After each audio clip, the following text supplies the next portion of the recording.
Good afternoon, everybody, and welcome back to another installment of Scott's Selections here for Friday, December 6th. Before we get into today's play of the day, quick recap of what happened yesterday. We ended up giving out another late video because we didn't like anything on the card. However, we ended up giving a look-ahead line to a basketball matchup between the Boston Celtics and the Denver Nuggets, which will be taking place tonight. So if you have not checked out the video, you can check that out as it will be the video right after this one on the playlist. But other than that, though, sorry that the last 2 days have been filled with some late videos with some look-ahead lines.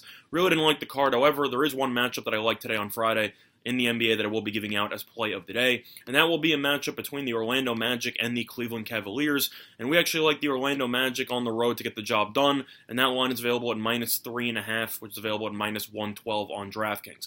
Now, before I actually get into the game itself, quick example of why shopping around is always important for the best line.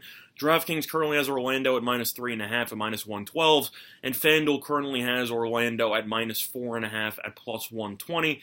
So even if you would bet it now, you could take one side for the Magic at 3.5 and take Cleveland at 4.5, and you already have yourself a nice middle. A point differential in the marketplace is huge, and that's already available, so that's something that you can keep in mind. Always shop around. Don't settle for -4.5. You can get 3.5 down the street. That is something just to keep in mind moving forward if you want to continue being profitable in the future.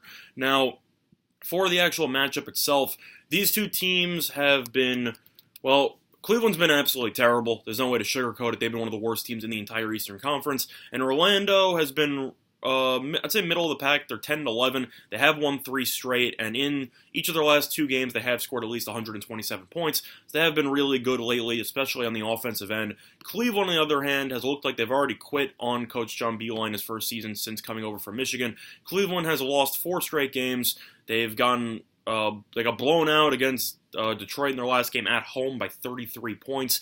And Orlando has been terrible on the road. They're 2-7 away, but Cleveland is 3-8 at home. However, one of Orlando's wins on the road did come against Cleveland on the road, as they were able to win 116-104 earlier this season.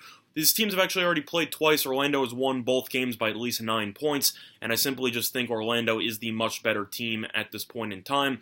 Now, touching upon another thing to talk about for the Cavaliers, another reason why I like the game, Cleveland is in the middle of a huge distraction. According to Bleacher Report earlier this morning, there's been some reports that the Cavs players have already been upset with head coach John Beilein for, quote, treating the season and team like they are still in college, end quote. So you already have players on a 5-15 team that have already started throwing their coach under the bus. Do I blame Beilein? No. I don't really know what treating them like they're in college means. It sounds like they're a bunch of entitled athletes who think that they don't really deserve to be pushed extremely hard, which I think is absolutely ridiculous if you actually look at the talent on the roster. Either or, Cleveland just isn't good. And now it seems like they've turned on their head coach. I wouldn't be surprised to see this team implode over the next week or so. They could end up losing a couple more games. I wouldn't be surprised by that. Orlando, even though they've been bad on the road, they've already won in Cleveland once this season. Line's already jumped a couple of points here. Orlando opened up at -2.5. They're up to -4, but it is still available at 3.5 on DraftKings, so I'd recommend grabbing that now. Based on the matchups alone, you have had some injury issues for both teams. Mostly for Orlando, they are still going to be without Vucevic, who has been out for the last couple of games, as he has been dealing with an ankle injury. He's starting to get better, but he still hasn't played over the last 2 weeks or so, and Orlando has still been playing well over the last couple of games without him, so he won't be playing. However, Cleveland has some very interesting injury news, as power forward Kevin Love and center Tristan Thompson are both currently battling an illness. So there's something going around in just the locker room with regard to some sickness, because Tristan Thompson and Kevin Love both have the same illness. Thompson's currently listed as probable. However, Kevin Love missed shoot-around this morning, and he's currently questionable for this game. Even if he does play, one has to wonder if he will be able to play any significant minutes, as he is still dealing with an illness that kept him out of shoot-around. If he's unable to go, you got Larry Nance, who will be playing. Larry Nance Jr., who will be the starting power forward. That is definitely a massive downgrade. But the Magic, I just think they're just team-wise, they're significantly better. Morale-wise, they're significantly better. And they've already won the first 2 matchups in the season between these two teams. So based on that, I think Orlando at 3.5 is a very good deal based on the line. And based on the projected lineups, I mean, Cleveland's projected to run with Garland, Sexton, Osman, Love and Thompson. Love and Thompson are still up in the air, but I'll assume for now that both of them will play. And Orlando has Fultz, Fournier, Isaac, Gordon, and Birch. Gordon's coming in off a great game. Isaac's been pretty solid so far in his sophomore campaign. He's averaging over 12 points per game. He's been pretty good, but the issue that I think Cleveland's going to run into is the length that Orlando possesses. Even Birch, the backup center, he's got some talent.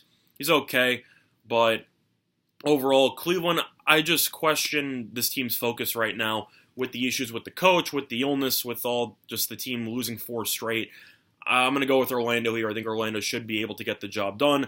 I think 3.5 is a good number, and for that reason, the play of the day will be on the Orlando Magic, minus 3.5, which is available on DraftKings at minus 112. Now, talking about some leans on the rest of the card, we'll start out with college football, as it was the only game on the college football slate between Oregon and Utah, and that game is currently going to be taking place at 8 p.m. Eastern Time. Utah is a 6.5-point favorite. The under there's a lot of money that's coming on the under. It opened up at 51. It's down to roughly 46.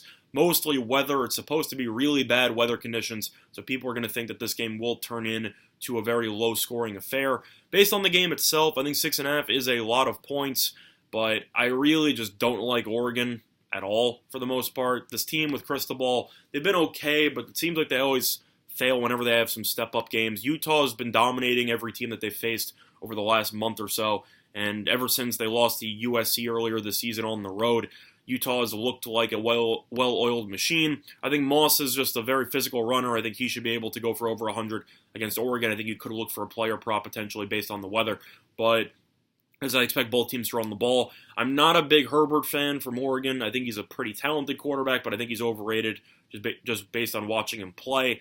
But as a whole, I'll lean to Utah here. Utah knows that if they win this game, they have a really good chance of making it into the college football playoff. They're, of course, going to need Georgia to lose, but Oregon, they really haven't looked great the last couple of weeks.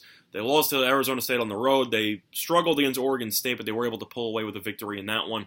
Oregon's good, but I just think Utah's a little bit better, and I think Utah in these weather conditions I just think they're the better running game. They have the better running back, and if you look at their stats, they're actually averaging roughly 40 more rushing yards per game. So based on the weather conditions, I definitely think that Utah has the advantage, and I think Utah should get the job done. I'll lean to Utah and the over. I think this game will be pretty low scoring, but I think Utah should win somewhere in the realm of 24-17. So for that reason, lean to Utah and the under. Now, talking about the rest of the NBA, okay, looking at the card briefly, lean to the Lakers -4 against Portland. Portland's been playing a lot better lately, but if you look at who they've actually played, the reason why they've won the last couple of games has been their completely just easy schedule. I mean, Los Angeles had some tough matchups. They had to play Utah in the second end of a back-to-back in Salt Lake City, and they were able to blow that game open as they were able to win. And before that, they won at Denver. So they've had some tough games so far. Portland, they've won 4 of their last 5 games. They've beaten Chicago twice, Oklahoma City, and the Kings. And their one loss came against the Clippers by 20 points. They just haven't played anybody. This team plays no defense. I think the Lakers will come out and absolutely smack this team.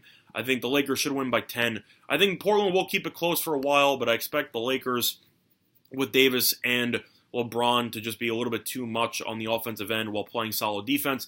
Portland can't stop a nosebleed, and using Carmelo doesn't help. I just think it's going to be a serious problem, and I think the Lakers should be able to get the job done relatively easily. So lean to the Lakers on that one. Other than that, though, looking at the rest of the card, what do I like here? I already gave it my thoughts on the Denver and Celtics game, so I don't have much to talk about there. Lean to the Nets, though, -3.5. This team's actually been playing really well since Kyrie Irving has gotten injured. And Charlotte, I've mentioned many times before, this team, talent-wise, is one of the worst teams in the league. They've actually been pretty respectable at 9-14 so far this season. I thought they'd be a lot worse. But the Nets, so far this season, they've already beaten the Hornets once by 10 points. The Nets have had a winning record without Kyrie, and the Hornets have been struggling, to say the least. They did beat Golden State in their last game, but, I mean, pretty much everybody's beaten Golden State at this point. And I think that the Nets should be able to get the job done, and I think that the Nets should be able to cover this point spread. Other than that, though, looking at college basketball now, first game that people want to talk about is between Iowa and Michigan. Money's coming on Iowa. Line opened up at -8. It's down to -6.5 for Michigan, and the over-under has dropped from 145 to 143.5. I lean to Michigan here. Iowa's been pretty solid. They ended up beating Syracuse in their last game, but Syracuse has been terrible. They're 4-4. They're probably not going to make the tournament. Michigan, they got embarrassed on the road against Louisville, and I'm going to give them a pass on that. Louisville, in my opinion, is the best team in the entire country. and I think Michigan at home, back in Ann Arbor, I think they will take care of business, and I think Iowa, even though they're very good offensively, been very bad defensively, Michigan simply just couldn't hit water if they fell out of a boat against Louisville in their last game. I think they'll bounce back here. I think Michigan should win this game by 10 points. Lean to Michigan on that one. Looking at the rest of the card, though, lean to SF Austin +9. I'd actually take this line now against Alabama. SF Austin, everyone knows that they beat Duke and all that other stuff, and how, they have the ability to win these games in tough environments. But Alabama just simply isn't good at basketball. They're 3-4. They're really just underwhelming. And firing Avery Johnson apparently has done absolutely nothing to resurrect the program. This line opened up at +12. It's dropped all the way to +9. Lean to SF Austin. This line's even dropped to 8.5 in some spots. Based on how much line movement you've seen, I wouldn't be surprised to see SF Austin potentially win this game outright. Lean to SF Austin there. Another game that I actually like is Dartmouth +8 against South Florida.